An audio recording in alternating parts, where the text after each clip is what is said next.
Coming up tonight, meet our new Student Government Association senators. We also caught up with our SGA president and vice president. In more construction, UMass give the details on the new academic building. Thank you for joining us tonight. I'm Liz Strzepa. Over the weekend, terrorists stormed an upscale Nairobi mall, killing 68 people and injuring over 170 others. Federal officials say the attackers are from the Somalia-based terrorist group Al-Shabaab, which translates to the youth in Arabic. The FBI is investigating whether or not Americans were amongst the attackers. This was the deadliest attack to hit Kenya since the U.S. Embassy bombing in 1998. After last week's shooting rampage in Washington, D.C., the Navy is seeking a new policy in future security reviews. The shooting resulted in the tragic loss of 12 Navy personnel. The gunman, Aaron Alexis, had an honorable discharge, a secret-level clearance, and at least 2 firearm incidents in law enforcement files. This new policy would include any available police reports, even if they did not result in charges or convictions. This Monday marked the first Student Government Association meeting of the year at UMass. Daniel Rodriguez attended and introduces us to our brand new elected senators. Daniel? And good evening, Liz. Monday's SGA meeting here in the Campus Center began with the swearing in of the senators as well as the judiciaries of SGA. And following their swearing-ins, interim Vice Chancellor Nku Galai introduced herself to the group and emphasized how she wants to have a stronger relationship with SGA in order to meet the needs and requirements of the students here on campus. President Broden and Vice President Hajar also introduced themselves, as well as introduced a new proposal to create a brand new student union facility that they hope can be created in the next few years. This brand new state-of-the-art facility they hope will expand the horizons of the student body here on campus, and their next step is to create a proposal and plan and take it to Chancellor Subaswamy, where they can discuss how the project will begin. And finally, tonight's session concluded with the group photo of the entire group. So it's going to be quite an interesting year up ahead, and we'll, of course, be covering it for the next few weeks. At the Campus Center, I'm Daniel Rodriguez. Back to you guys in the studio. Thank you, Daniel. Now that you know your elected senators, Veronica Strakolersi caught up with the president and vice president of the SGA to ask them what their plans are for this year. Meet seniors Zach Broughton and Emily Hajar. They're our new student president and vice president of the Student Government Association after winning the election last April. We've been hitting the ground running here, settling into our new jobs, but it's been a lot of fun so far. Broughton worked for the SGA for 3 years as a senator and then as Secretary of Finance. Hajar also served as a senator her sophomore year and recently interned in Washington, D.C. As new president and vice president, they compiled a list of things they wanted to accomplish this year. A new student union is one of Zach's top priorities. What this campus needs is a whole new building, something that's, state-of-the-art, that can accomplish a lot of things. We'll have large events halls for different RSO events and different things we want to do. Have a lot of meeting space for RSOs, lounge space, and make it a place on campus that everyone can utilize. We kind of decided that outreach to the students and connecting the students to the administration is one of our biggest goals, and being a more visible presence on campus.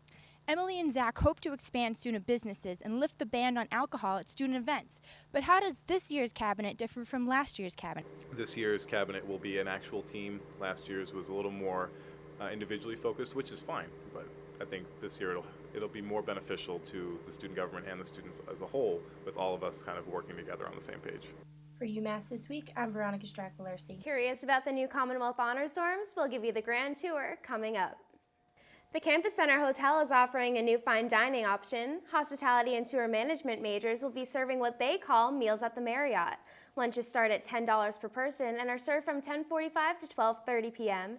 Dinners start at $13.50 and are served from 5:45 to 6:30 on Tuesdays, Wednesdays, and Thursdays on the 11th floor of the Campus Center. One of the major projects on construction at UMass Amherst campus is the new academic building.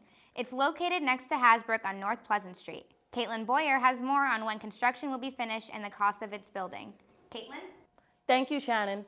According to the UMass website, the 4-story building will include more than 60 rooms, an auditorium, classrooms, and even group learning spaces for students. It's over 170,000 square feet.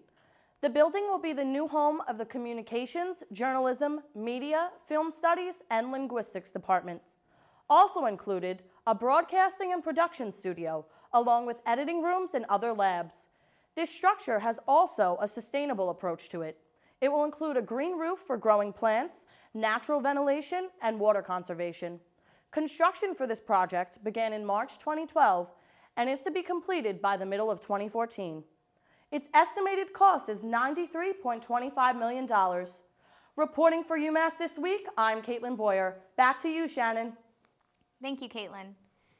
A decision by USA Rugby is causing uproar here at UMass. After graduating high school in 2006 and spending 3 semesters in college, Ryan Martin left Bridgewater State University to join the Marine Corps. He served 2 tours in Afghanistan over 4 years. He became passionate about rugby here at UMass, but now USA Rugby is saying Martin is ineligible to play. Within a span of 7 years, every student athlete has a maximum of 5 years to compete after graduating high school. USA Rugby does not have any exceptions to this rule, even for military veterans. His team has put together a petition on change.org, and it currently has 3,000 signatures and counting. The UMass rugby team is hoping that USA Rugby will change this rule so future veterans will not run into this issue. The Return to Fantasia concert would have been this Saturday, but UMass made the move to cancel it. Kate Ferrente explains why.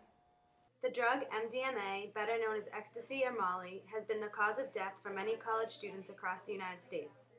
This drug is commonly associated with raves and electronic music, and because of this, Return to Fantasia at the Mullins Center, an electronic dance party, was canceled by administration on September 11th, just 2 weeks before it was set to happen.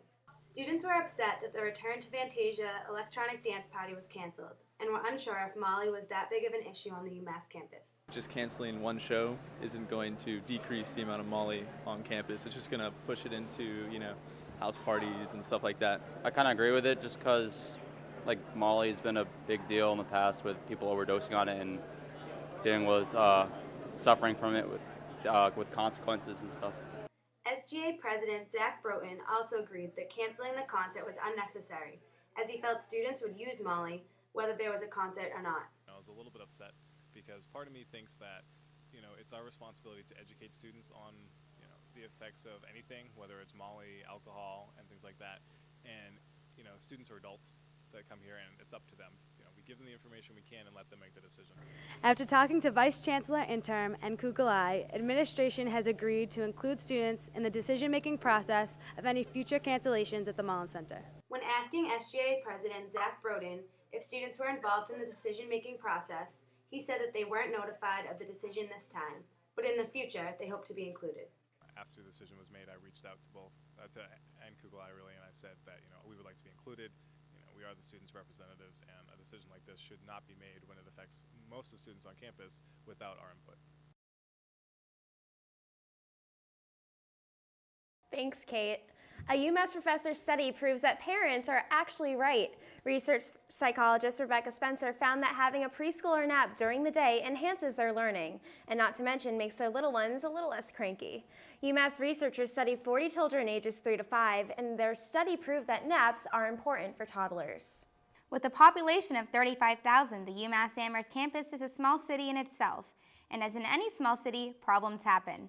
This is why the Department of Environmental Health and Safety has been working alongside UMPD and Housing and Residential Life to conduct semesterly fire alarm drills. The first drill could be heard throughout the Southwest residential area Monday night. Residence hall directors say there are more to come. The new Commonwealth Honors College dorms are finally finished, and students have already moved in. Mackenzie Maynard gives the tour of the new residential area to UMass. The new Honors Residential Complex, located between Boyden Gym and the Recreation Center, is the new home to 1,500 students on campus. There's two buildings for first-year students and 4 buildings for upper division students. So there's about 600 bed spaces for first-year students in those 2 buildings, and about 900 for upper division students in the other 4. UMass Honors student Michael Flynn gave us an inside look at his suite-style apartment in Elm Hall. Location, it's perfect. Living arrangements, pretty nice. You have our own secluded area, a nice living room, a lot of space, and just having AC is a huge thing for me. And I have to go again with the location. Location, 2 seconds from the library, 2 seconds from the gym, and the center campus. Can't get any better than that. Other than the 6 living facilities, there are many other features that the students can take advantage of. We're entering the Roots Cafe, Mackenzie, and they do everything from having pre-prepared food they'll make pizza to order, they'll have breakfast to order.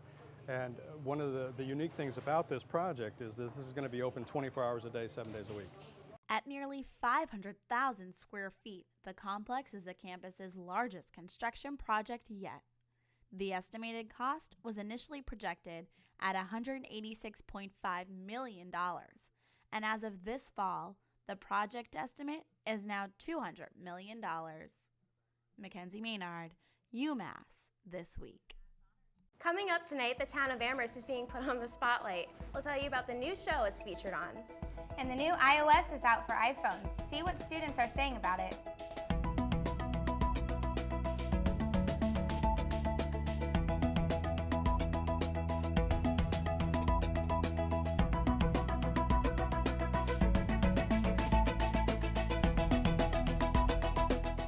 Amherst College passed an impressive fundraising goal. The school raised over $500 million, topping its original goal of $425 million.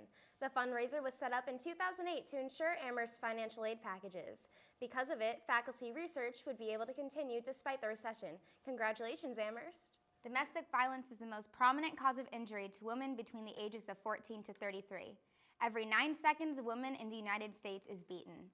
The Northampton area community planted a cherry tree to raise awareness on this issue and honor the victims of domestic violence in Hampshire County. The cherry blossom is a symbol of the temporary and fragile nature of life due to its short but beautiful season of blossom. If you don't have a car on campus, there's a new way to get yourself a set of wheels. Zipcar has partnered up with UMass to provide cars to students who need them. You can join Zipcar by paying a $25 registration fee.